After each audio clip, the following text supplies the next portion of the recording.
don't know what happened. All of a sudden, like the screen, um, everything, I got kicked out. I got completely kicked out of my live. I don't know what happened. Hopefully you guys catch me over here. I'm not sure like exactly what happened. That is very weird. Um, so like I was saying, you can't hold on to somebody that, you know, that doesn't that doesn't want you or whatever. So um with that being said, I have been dealing for some with someone for like 2 years or whatever, and I noticed like he would say certain things to try to get like a reaction out of me, and um, and I would be, and I'm like, you're not going to get a reaction. Sorry, you guys, I don't know what happened in that live. I got kicked completely out. Like it went back to my home screen on my phone. So I don't know what the heck happened, but anyway, so I was telling my the dude that I've been talking have been dealing with for like 2 years. I was like, he's always trying to get like a reaction out of me and whatever. He says things and does things like almost, I don't know. Like I told him, I said, I think you want me to be jealous or something like that. Oh, okay. Let me go back to the high school speed chase. Oh, so we did the high speed chase. We lived at together at our apartment. So we did the high speed chase from our apartment to his mother's apartment to his mother's house or whatever. And no, actually, we ended up at the gas station. They went to the gas station because he was driving his sister's car and she needed gas. Um, because he had a car that I had co-signed for. I will never listen, don't co-sign for nobody's car. Don't be co-signing for nobody's cars out there, y'all. They can't get the damn car on their own. Leave it alone. So we went to the gas station and stuff, and it was so crazy. It was like I was pleading with him to talk to me and stuff, and why is he doing what he's doing? And so we got back in our cars. No, the cops wasn't called, thank goodness. Um, um, because it wasn't like we wasn't driving like crazy. It just looked like we were really just driving on the freeway. It wasn't like he was switching lanes and doing anything crazy. He was just in the same lane. I was just like right behind him or whatever. But and then we got to his mom's house and he just basically dropped it on me. Hi, Snugster, welcome in. And he was just like, Mary, you're not what I need. And I was like, wow, my heart just like dropped. He goes, you're not what I need anymore. And we had been together when we was 17 years old, and he started getting a lot of attention from, the women and stuff. So, you know, eh, he wanted to get out and do his thing. He wanted to get out and start, seeing all kind of different women and stuff. And so, you know, back then it was like more like I felt like I was the one that was so settled. I wanted to be married to him, have my kids with him and stuff like that. But he wasn't that. Okay, Snuggie. um, Exactly, Jared. He wanted to be free. Hey, Tammy, thanks for listening for a few. Appreciate you. Um, y'all don't forget to hit the like button. Oh, hey, Swag. I don't know what happened with that other one. It like completely kicked me out. It kicked me all the way back out to my home screen on my phone. I don't know what happened. Um, so yeah, anyways, him and I, after that night, it was like I couldn't, I moved out of we moved out of the apartment. We both moved back home at that moment. Oh, thank you, Tammy. I appreciate your support, Mama. And I was hurt. I remember feeling so numb. My body was so numb. I would be taking my bath, getting ready to go to work. I felt sick to my stomach. It was the worst kind of heartbreak. Hey, Destiny. Welcome in, Mama, my sister girl. Um, yeah, so Jared, we had the same lease. So all this had happened, which was crazy. It would happen like towards the middle of February. Our lease was up March, that March, the next month. So so I just went on ahead and just put the notice in or whatever, and um I had told the lady at the apartment, she was very understanding. So she was just like, you know what? March 1st, just go ahead and move out. And so, because then we were going to be paying, like, I guess we were supposed to be on a month to month lease or after that or whatever. We signed a year lease. So it all worked out. She was like, just on March 1st, just go ahead and move out. So I moved back home with my parents or whatever. And, he moved back home with his mom. Um, and then the car that I had actually helped him get, he ended up getting that repossessed. It got repossessed a couple of times. One time I helped him get it out, and then another time one of his little chicks helped him get it out. And the third time they were like, all right, you don't pay the full thing on it. If you don't pay for the full amount, they was like they wasn't gonna give it back, and I think it was like 4,000 at that time. And I was like making minimum like maybe $6 an hour. Yes, girl, he got the car got repossessed, so of course that went on my credit.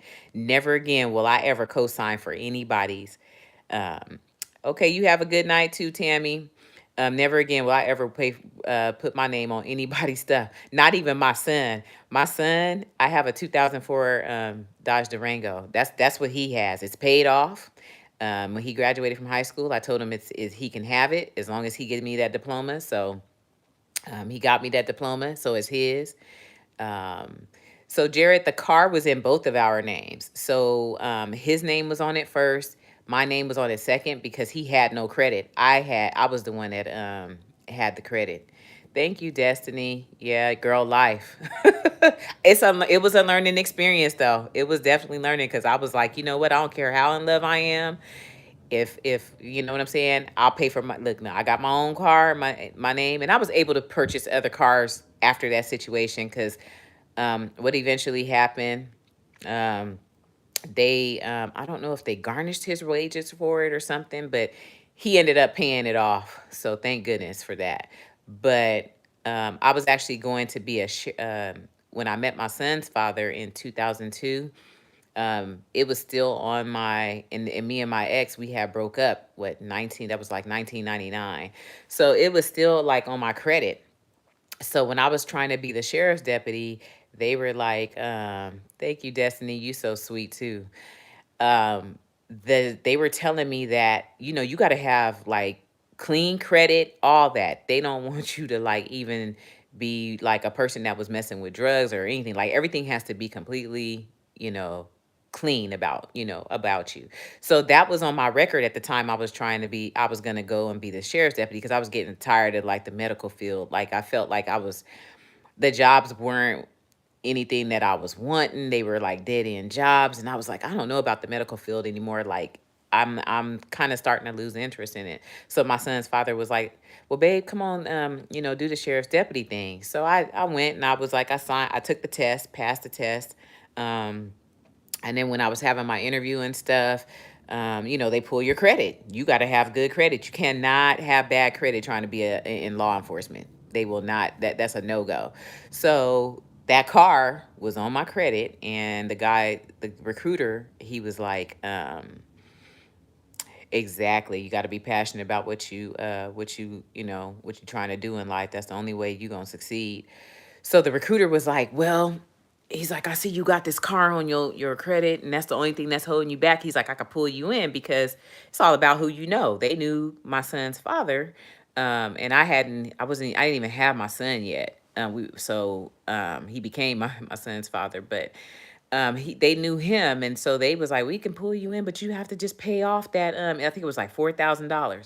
You have to pay off that car that's on your record. I said, I'm not paying that car off. Crazy, I'm not paying that off. They was like, but Mary, if you don't pay it off, you can't become a sheriff's deputy. You can't have stuff on your credit and try to get in here. I said, well, you know what? But maybe this career ain't for me. I said, but let me tell you something. I'm not about to sit up here and pay exactly, Jared. And back then, I think I was making maybe $9 an hour somewhere at my job. I got no $4,000. Are you kidding me? So I was like, I'm not paying that off. So so what happened? I think they actually garnished his wages or whatever, and I said he's gonna have to pay that off. I'm not paying it off. So I was like, yeah, I'm good. I will never sit up here and pay, sit up there and pay anything. And I was a good Yeah, they was asking for way too much, Destiny. And in that situation, I was a damn good girlfriend. But like, we were young and he needed to get out there and do his thing. And even to this day, he'll contact me. Oh, I think we still can make it, this, that, and the other. He's been in relationship after relationship after relationship. Ever since we broke up in 1999, he has been with a woman. He's never been by himself. And so he's been married. He's got like two kids with his ex-wife, and then he's married again. He's on the second marriage, and they got a kid together. I hear he's got some other kids out there that he don't claim.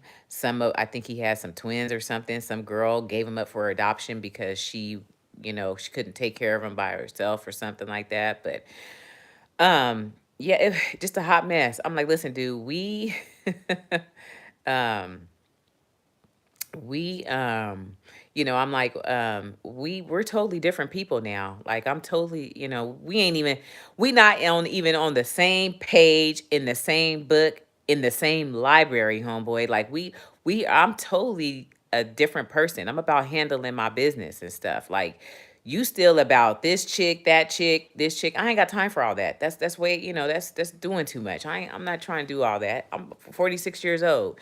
It's time for you to grow up. So I feel like he's 46, still going on 25 or something. Um, so yeah, no, I'm very good. Yeah, very immature. And that's one thing about me, is that a immature man is a turn off for me. It's just a turn off. Jared, he 18. I was about to sit up there and say 18 too. So are you playing? I was about to say, yeah, he's 18. But a immature man, yeah, it's a turn off for me. Like, seriously, like, it just, I don't know. I like a man that's about his business. As we could laugh, we can have fun. But when, just if he running around and he acting like he's 17, 18 years old, like, I can't do it. It's just, that's just something that I cannot do, you know?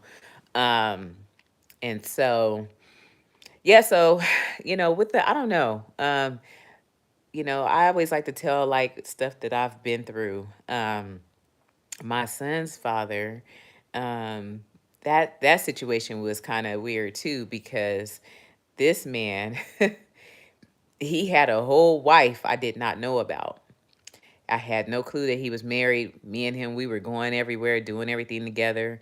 And I had no clue that he was married. He said he was divorced and he lived by himself. He had a daughter or whatever. And at that time, I was kind of, I didn't have any kids. My son wasn't a secret family. Yeah.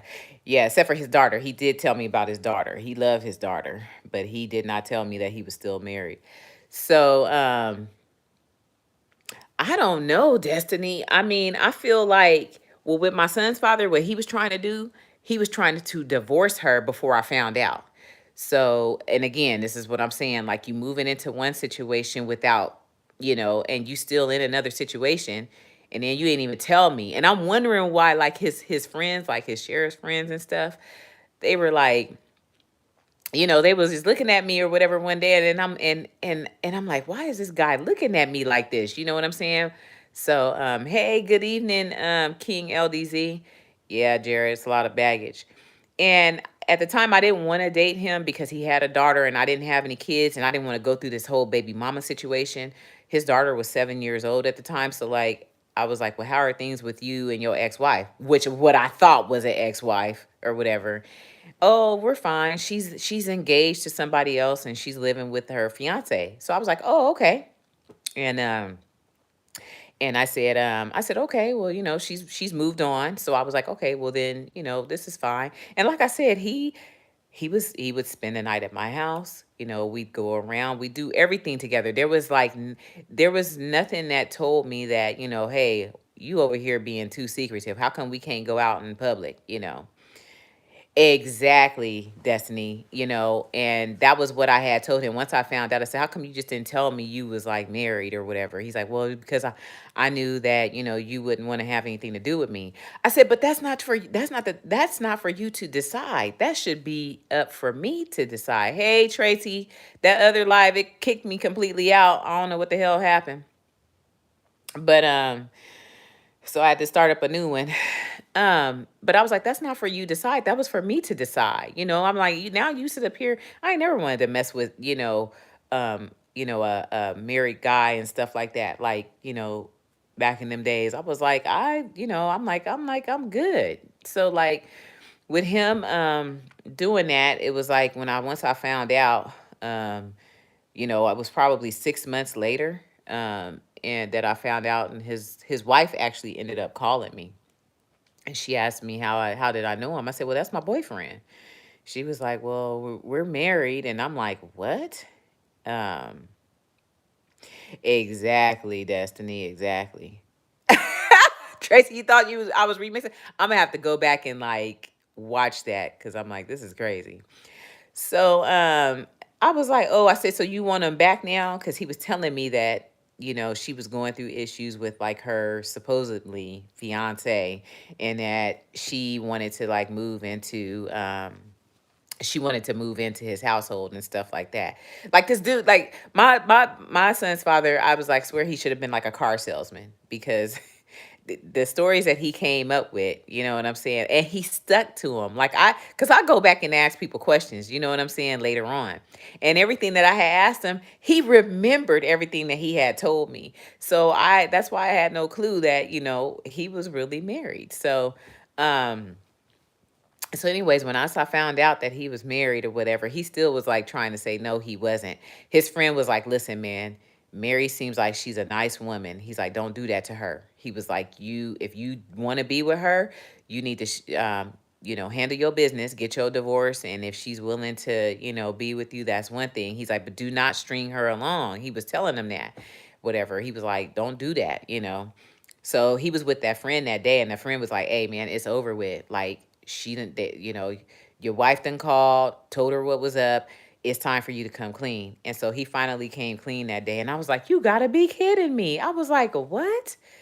Um, so that situation, of course, my feelings was already involved. We had been together for like 6 months and stuff like that. And so it was like hard. And he was like, I am married, but I'm unhappy and I'm trying to get a divorce. And I was trying to get a divorce before you found out and stuff. And he had went and talked to a lawyer and stuff.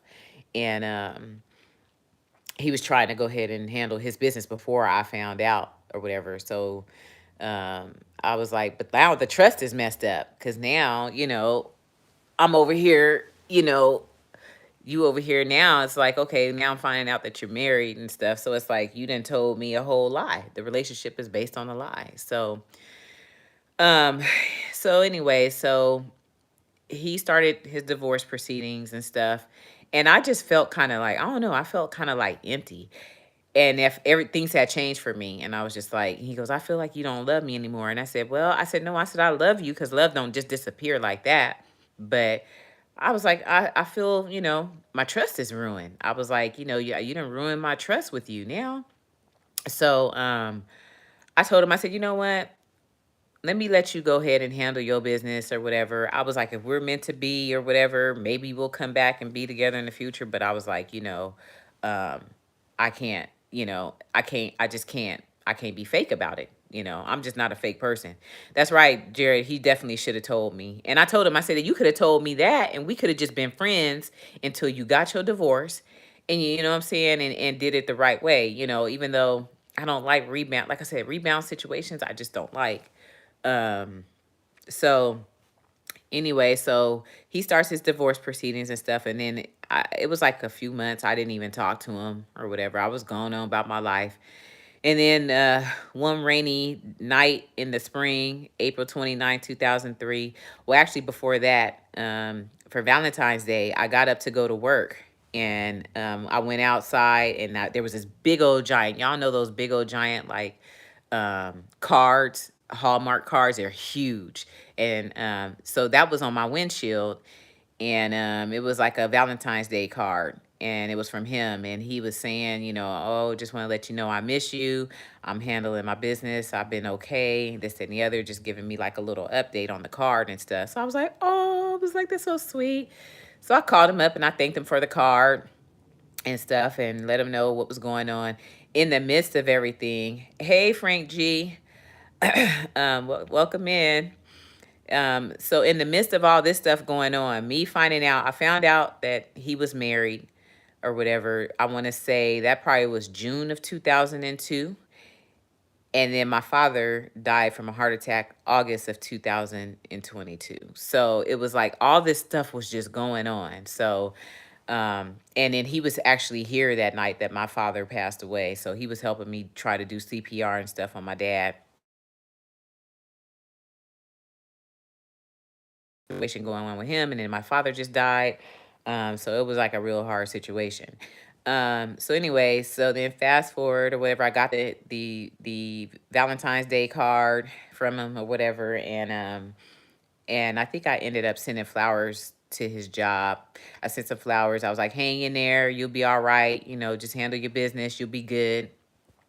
So then April, he was like, can you come over or whatever, April 29th, 2003. And so I was like, um, I don't know, I was like, I don't think that's a good idea. He was like, just come over. He's like, I want to talk to you or whatever. So I go over, we're talking, and I was telling him how I felt about the whole situation. I said, you should have just been upfront with me. And so I was like, if you would have been upfront, we could have been like friends, you know what I'm saying? And then, you do your stuff the right way. We could have still been friends. I said, I would have never, we was going on hikes and stuff together. So I was like, we could have just been like hiking buddies or whatever. I was like, until you got your stuff taken care of. I said, but now you like ruin that whole like trust. And so his whole thing is, he wants by making up and stuff and and saying sorry, it's always they always want people tend to want to like make love and stuff, and I'm like, I'm not having no sex with you. I'm like, I'm not. First off, I took myself off of birth control. I said, and I'm not about to sit up here and end up pregnant or whatever. I said, so no, I'm good. He said, what, you took yourself off of birth control? I was like, yeah. So he was like, oh. And he was just like, right. He definitely should have sat down and confessed instead of letting everything fall apart. And I'm over here yelling at her. I'm like, oh, so what, you want him back? You want him back? Oh, because your relationship is falling apart? And she's like, what relationship? I'm like, the relationship with your man. I said, because you and your fiance is breaking up now. So now you want him back? Well, no, we're in a relationship or whatever. We're in love and stuff. I'm over here knowing. I said, well, I said, when did you buy that house? Because I knew when he bought his house or whatever. And she had told me the date that they had bought that house. I was like, oh shit. I said, she know that date. So I was like, something's up. So I was like, she must be telling the truth. And that's when I contacted him and he finally came through about everything.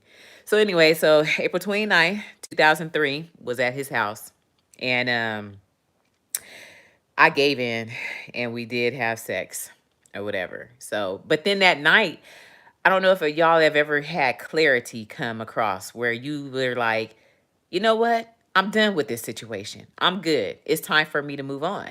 And that's what I did. I had clarity that night. Like all of a sudden, everything was clear to me that I needed to be done with this situation and I needed to move on with my life. So, after we finished making love or whatever, I went home or whatever. The next day I got up and went to work. Yeah, it was one last one for the road, Jared. Got up, went to work or whatever. So and I was fine. I was like, okay, you know what? Hey, good thing I got out of it before I ended up pregnant or anything like that, right? Boy, oh boy. So 5 weeks later, I'm like, me and my coworkers, we decide we gonna decide to go to happy hour, and it's this club here in San Diego. No, it didn't last. Didn't last long at all. So it's this club, but they have like happy hour first, and then it's the club afterwards, and it's called the 94 Aero Squadron. So we were deciding. I said, I'm gonna bring my clothes to work, and I'm gonna put my clothes on at work and go straight over there to happy hour and stuff. So, anyways, I go into one of the exam rooms. I'm changing my clothes and stuff. I'm trying to put these jeans on, and I'm like, wait a minute, these jeans ain't fitting. Like, how come I can't button up my jeans? And mind you, I started a workout routine, so I was like running around the track around the school by my house and stuff. And I was like, well, how come I can't put these jeans on? I'm like, what's going on? So I'm trying to fasten them and stuff. And so then um I ain't think nothing of it. I was like, okay, well then I'm gonna have to just go on my scrubs or whatever. So anyway, go to the happy hour in my scrubs and stuff. When I so then I started noticing, I said, well, I haven't got my cycle this month. Where's my cycle? Or whatever. And I'm like, something's off. I said, you know what? Let me do a pregnancy test. So when I got to work or whatever, I did a pregnancy test. I was working in internal medicine, so they had a pregnancy test at work. So I was like, let me do a pregnancy test just to see, what's going on. Sure enough, I was pregnant. And the crazy thing that night is that he was like, you're going to have my baby or whatever. I don't know what it is about these guys. These guys that I date, they always want me to have their babies. Um, Even the guy that I was seeing for 2 years now, he, off and on, he says the same thing. He want me to have his babies. But I'm like, tubes is tied, shop is closed. I ain't having no babies. But I swear, every guy that I get with, they want me to have their baby. I don't know what that is, but it needs to stop. So yeah, I saw the thing. I almost collapsed on that floor. I was like, I saw that them two lines on that thing. That was and I had never been pregnant before. That was the first time I'd ever been pregnant. I was 26 years old. And I had my career and stuff going.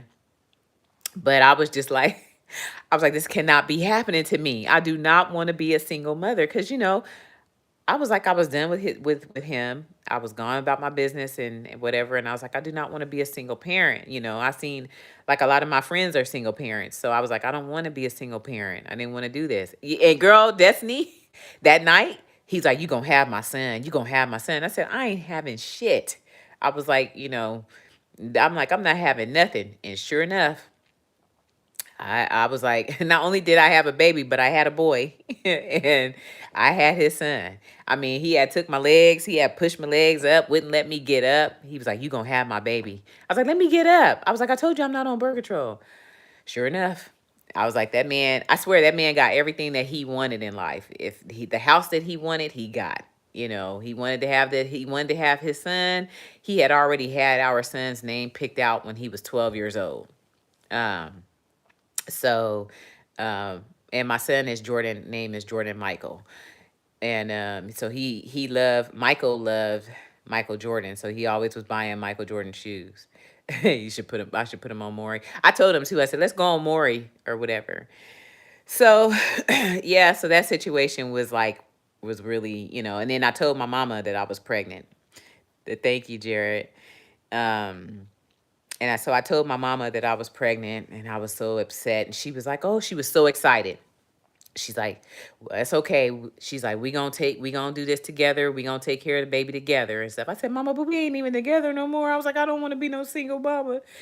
She was like, no. She's like, it's okay. She's like, we I'm gonna help you. And she goes, I'm gonna help you with the baby and stuff like that. So I had told him I was pregnant or whatever at first. And so he had already started, within those 5 weeks, he had started talking to some chick on his job or whatever. You know how fast people move. And so he was upset. I told him that sis Mary B, that's how he got you. Exactly, exactly. Um, so he was like, well, then we need to get married. I said, getting married to you. I'm like, didn't you learn that the first time? I'm like, um, you don't get married because you having no baby. You know what I'm saying? I'm like, the hell with that. So, um, I was like, I'm good. No, I said, I'm gonna take care of my son or daughter. At the time, I didn't know what Jordan was at the moment, but I was like, um, I was like, I'm not getting an abortion or whatever. And I kind of felt like for me, no, he didn't learn his lesson at all, Jared. And a lot of people out here, men and women, don't they just doing the same stuff over and over.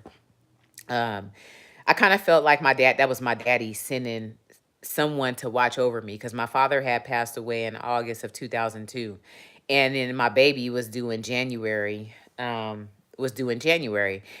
my daddy's birthday is January 16th. So I kind of felt like that was my daddy sending somebody to watch over me because my daddy was so attached to me. Like, I'm daddy's girl, little girl.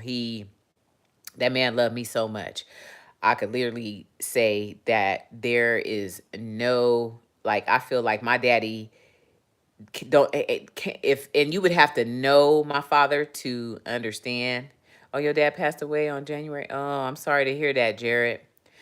But I was like, there's no father on earth that loves his little girl like how my daddy loved me. I was like, and everybody, even my friends, they like, Mary, you know what? I have to agree. They was like, even though they dads was in they family in their life, they was like, your dad was like utterly obsessed with his daughter, you know. But he was like, if anything happens to you, I don't know what I would do. Yeah, Jared, it's hard. You know, it's really hard when you lose your parent, and both of my parents are gone now.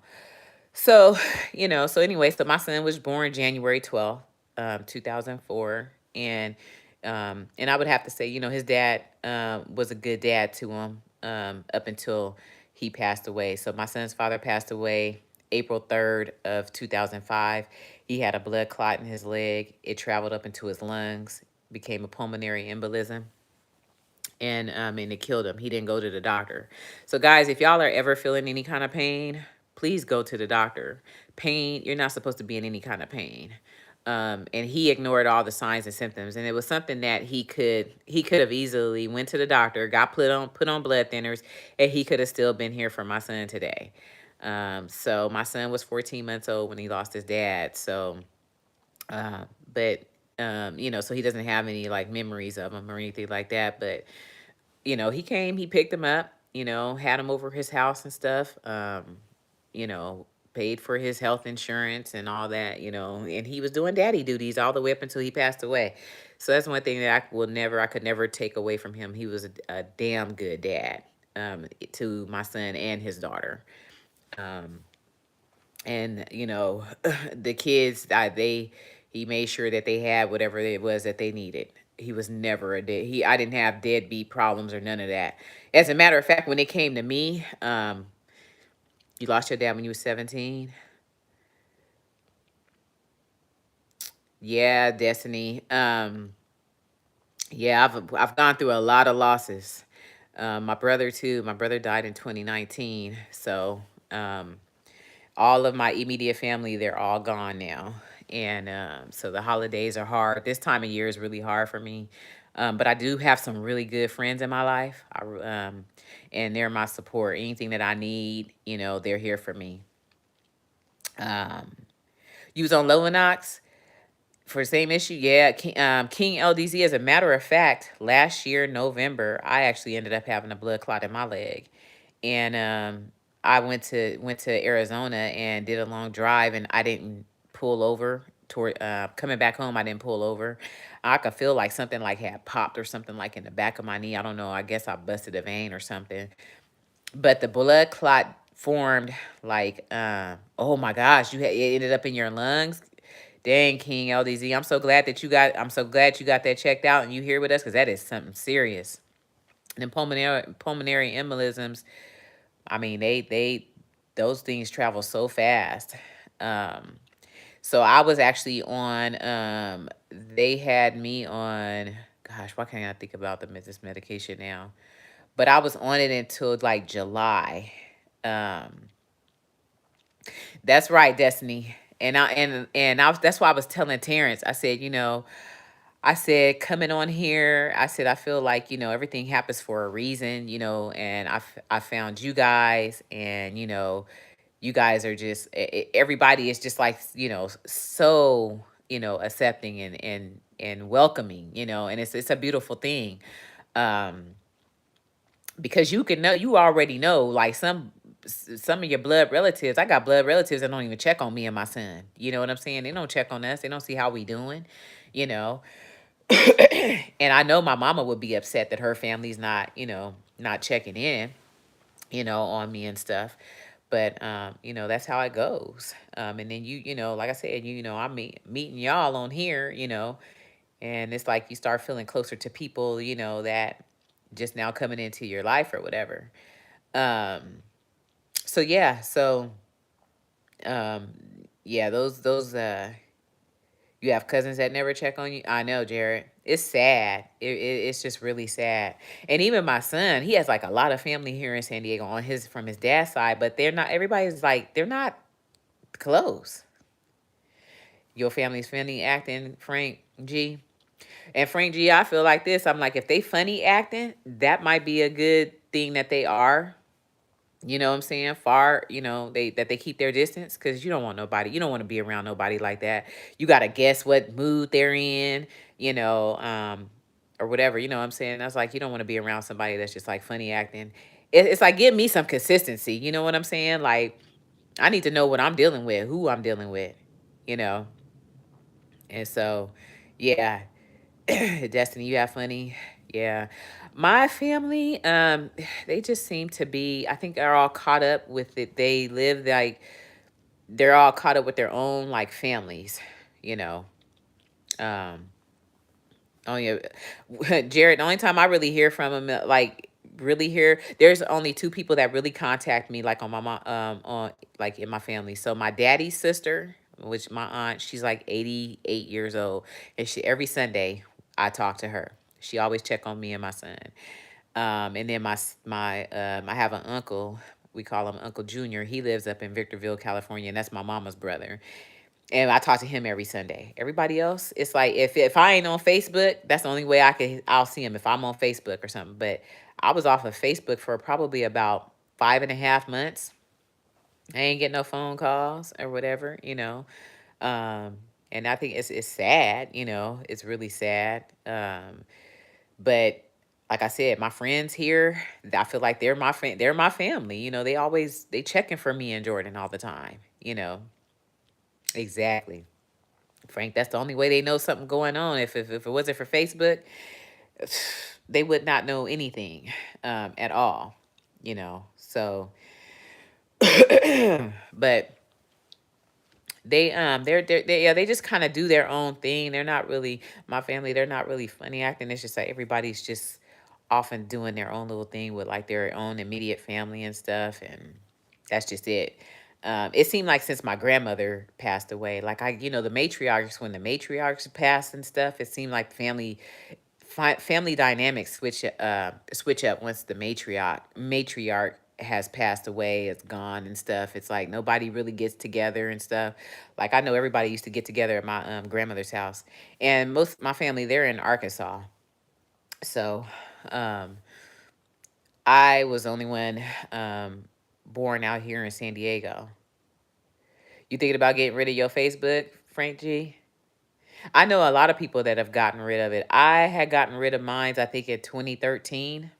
And then I just started it back, I think, in 2015 or something. But I'm not on it as much as I used to. I used to be on that thing like all the time, all the time. I don't blame you, Frank G. Um, and then I think I started a Twitter in like 2015 too. Um, but um, Twitter is like kind of, I don't know, it's just kind of weird. Like I feel like a lot of people just be wanting to argue on there sometimes. And I'm not, and that's another thing about relationships and stuff. Like my last boyfriend, he wanted to argue like all the time. He just, everything it's like I couldn't have my own opinion about stuff. If I had my own opinion, he'd be like, well, that ain't the facts, this and the other. And I'm like, well, that's my opinion. We can agree to disagree, you know. Um, oh, you on Twitter more than Facebook? Yeah. And so it's just learn how to agree to disagree. You could just save so many arguments. Okay, well, all right, we don't see eye to eye on that.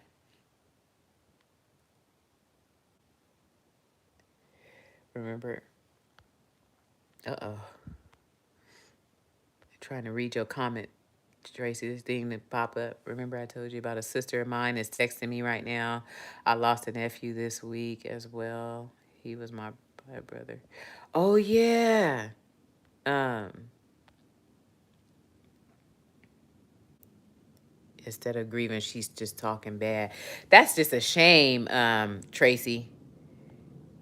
That is a shame. I mean, you would think that, somebody passing away and stuff like, you know, that she would be, grieving. And that's just shows how miserable people are.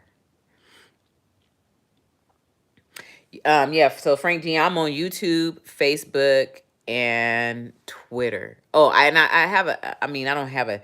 I mean, I do have a TikTok too. I'll go in there and I'll look at some stuff, but I'm not really on there that much. But mainly YouTube now. And I'm not really even on like Facebook and Twitter is kind of like I'm more on YouTube now since I done met y'all. Dang, Tracy, that's crazy. I can't believe that. That's absolutely insane. It's like, but hey, that it brings out the worst in people. And I'm sorry to hear about your nephew. My condolences and stuff. Father like son, just bad about it. That's crazy. That is absolutely insane. I don't understand it. I don't get it at all. um, but I know I know some of the reason why, like my aunt, I think she doesn't talk to me, my mama's sister. She doesn't talk to me as much because I can't hack her daughter. Like me and her daughter, we just bump heads all the time. But her daughter bumps heads with all the cousins in the family. Because this is my thing. If I'm gonna call y'all up and be on the phone with y'all, I'm gonna be like, Tracy, so what's going on? Destiny, what's going on? Frank G, what's happening? Um, Frank G, I love your little TikToks and stuff that you be doing and stuff. I mean, it just you be having me rolling. It's so much fun to see you on there and stuff, having a good old time. And ain't nothing wrong with laughter. But yeah. So I'm gonna be like, how y'all doing? Jared, how are you? What's going on? And listen to what you guys have to say. You know what I'm saying? With her dog, with my cousin, it's all about her. Oh, I'm going through this and I'm going through that. You're welcome, Frank G. And I'm going through this. Everything is her, her, her. Then when it's your turn to tell her like what's been going on with you, all of a sudden she's falling asleep on the phone. Oh, well, I gotta go. I'm falling asleep. I don't like people like that. I could sit here and listen to you, you know, she hasn't seen neither of them in over 20 years. Wow, so she shouldn't be saying nothing then. I mean, she's a stranger, you know, straight up stranger. So it's like if I could sit up here and listen to you, you should be able to sit up here and listen to about my life and what I'm going through. So I'm like, I just can't. And then um one of her sons is like, I could tell like he was like autistic or something. Well, at the time we didn't really know what was going on with him, but he was kept attacking my son. And I'm like, listen, y'all need to do something. Like, why is he just all of a sudden attacking? That's not normal behavior or whatever. She's like, well, I can't spank him and this and the other. I'm like, yeah, but he's going to I get a let me call you back when I call him. Yeah, Jared, that's some BS. I don't like that either. So, um, so when I was down there in Arkansas, or whatever, yeah, I have had a person like that also that was all about themselves. Yeah, and it's like, come on now, don't be like that. If I could sit here and listen to you, you making my ears bleed with the same stuff over and over, and I done gave you so many that's my sister always wanting to tell you about her life, but too weak to hear what you have to say. Right. And then when you tell them what it is, they want to be mad or get upset and stuff. And my whole thing is I'm gonna keep it completely 100 real with you. Like I'm not gonna sit here and tell you stuff that you just want to hear. You know. Um and that was the problem with like down with my family in Arkansas, because my mother was so used to her sister like running her life and stuff like that. She just took control of everything, and I'm like, dang, mama, won't you speak up for yourself? Like, what's up? But I went smooth off down there. Smooth. I'm talking about smooth the fuck off. When it came to my son and he was getting hurt, I said, I'm getting my ass on that plane, and I said, y'all will never see me again. You know what I'm saying? I'm like, I don't know what's going on with y'all down here, but I was like, it's California. We don't get down like that out there. And so, I'm very outspoken, and that's something that my family, some people can't handle or whatever, and that's not. And like I said, that's their problem. It ain't mine. I'm very outspoken. I'm going to say what I need to say when I need to say it. I could be professional about it. I could be respectful about it. But I'm going to tell you, like how I feel about some things. I'm not going to hide and not say nothing, my mom would be like, Mary, don't say nothing, don't say nothing. No, what you mean don't say nothing? I'm gonna go ahead and speak what's on my mind, especially when it comes to my kid that's getting hurt. I'm gonna say what I need to say. But my cousins like was saying, Mary, they was like, you wasn't raised up down here. They was like, that's just how it is. Nobody really can say anything about anything. Everybody has to keep their mouth shut. Huh, the hell I will. The hell I will. Okay, my son is over here getting hurt. Now I'm gonna say something about it, and I'm gonna let y'all know. Y'all foul for not trying to either see why this kid is hurting people or see what's going on with this kid. Like, stop being embarrassed about something. You know what I'm saying? Go get him checked out. If he has autism, he has autism. Then I would have been more, you know what I'm saying? I would have been like, okay, I get it. He's autistic. This is why he's acting out. But they never really wanted to go get him checked out because everybody wants their kid to be normal, and don't want to hear about that there's something actually wrong with their kid. Well, go get him some help, so that he can try to get better or something, and learn how to, I mean, autistic kids are not dumb. They are some of the smartest people out here. And with the help, if they can just get help, some of them actually, they're actually good. You know what I'm saying? And they won't be, they won't have that like behavior to attack. But it's like you have to get them some type of help. You can't just let it go. So I know that's a reason why too. Like my aunt, she don't really say that, she don't really reach out because she knows I don't deal with her daughter. You know, but it's like I can't deal with somebody that every time I call or every time I talk to, it's all about them. I can't do that. Exactly, Jared. And that is the ignorance that's out here. People with disabilities are dumb. Or people from the South are uneducated. Whew, I'm gonna tell y'all one day this patient, because my supervisor, she from the South, and she this patient, he was like, oh, well, you're one of those backwoods people. You're uneducated. All because she's from the South and she has an accent. He's calling her uneducated. An uneducated RN who has gone to school, got her BSN. She's a supervisor of her clinic, but you calling her uneducated because of her accent or whatever. Oh, I could tell by the way you talk. I'm like, really? That's your ignorance. If the person you're the one that's ignorant or whatever by sitting up there saying something like that she's uneducated. You're the uneducated one. Because if you knew any better or whatever, you would know that, oh, she's actually a supervisor and she's an RN. So if she was ignorant and uneducated, she wouldn't have been none of that. So I was, oh, I was hot. I was really hot because, like I said, like a lot of my family and stuff is from the South. And just because you have an accent and stuff does not mean, you're uneducated or you speak some type of way. Um, doesn't mean that you're uneducated, So um, and because you have a disability. I mean, there's so many people that have disabilities. They out here doing better than people without disabilities. They're holding down jobs. You know what I'm saying? They're paying bills. Some of them even have their own places and stuff. So they've gone to school. They've gotten degrees. So like everybody has to stop like looking at that. I didn't mean to go over. It's like 7:10. I was only going to do like an hour. But exactly, Jared. And I always say, you know what? People can do things. You can run circles around anybody. And just because you have a degree doesn't make you the smartest person either. You know what I'm saying? There's people out here without degrees that are, that can run circles around people with degrees. There's people with degrees that are lazy, you know.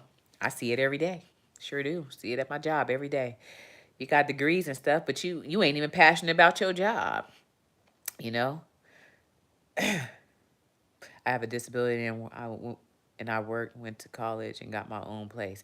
Exactly, Frank G. See, proof right there in the pudding. You know what I'm saying?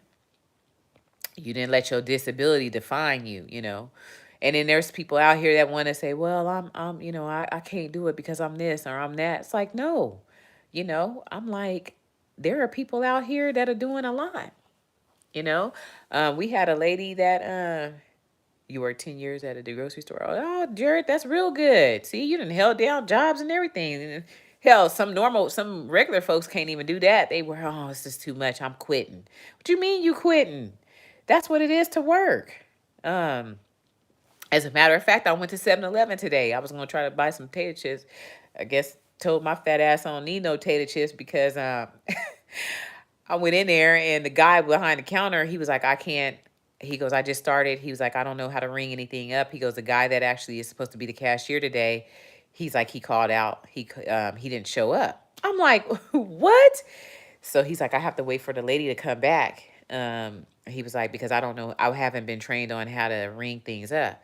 I said, okay. I said, oh, well, all right. I said, sorry about that. And he just had people in there sitting down there. They were waiting for the lady to come back. But I said, that's all right. I was, my fat ass don't need no potato chips anyway. I'm over here trying doing all these damn workouts and going and buy me some potato chips. But I just wanted some cheese puffs. I just was craving them. But that's okay, Destiny. I know about them bathroom breaks. You just asked Tammy. She be like, I know you went to the bathroom because you over there washing your hands and putting lotion on. She be cracking me up. But yeah, so yeah, anybody with disabilities and stuff can do anything in life. And that's why I was like, don't let your disability define you, my mother told me never to give up on my goals and never said I can't do something. Exactly, Frank G. Exactly. I love that about your mother, that she told you that, because we need to hear that and people need to hear. And I tell that to my son. I said, I don't kill his dreams. There's things that he want to do. I said, the only thing I'm going to tell you, Jordan, is it's not going to fall through the roof of the house and into your lap. You got to work for it. Yep. You gotta work. You have to work for it. It's not gonna fall through the roof. I was like, you being in that room and stuff. And my son is like a serious introvert. Serious introvert. He's always home. The only thing, a good thing about it is that I know he's safe, and there's a lot of stuff going on, and I know he's safe. But I do want him to get out and have experience, have a normal lifestyle and stuff. I don't want him being too cooped up in the house all the time. And that's right, Jerry. Ain't nothing free. Not a daggone thing. That gas wasn't free that I had to go put in my car today. Them groceries at Walmeasy wasn't free when I went to go get today. Okay, uh, ain't nothing free, nothing at all. I don't know if it's going on where you guys are living, but I remember going living in apartments. You didn't have to pay for water out here. Now you have to pay for water. So water ain't even free no more. It's like you have to pay for water or whatever. But like the apartments, all we really had to pay for, was our gas and electric and the cable. But the water was always free back in the days. Not anymore. So you have to definitely like work at it, And I just wish that and that's what I try to teach my boy. I'm like, dude, like, because I'm like, well, I really want my son I don't want to leave this earth and then, and leave my son not being able to take care of himself, because I don't want him to have to depend on folks. When people tell me I can't do something, I still do it regardless. Exactly, Frank G.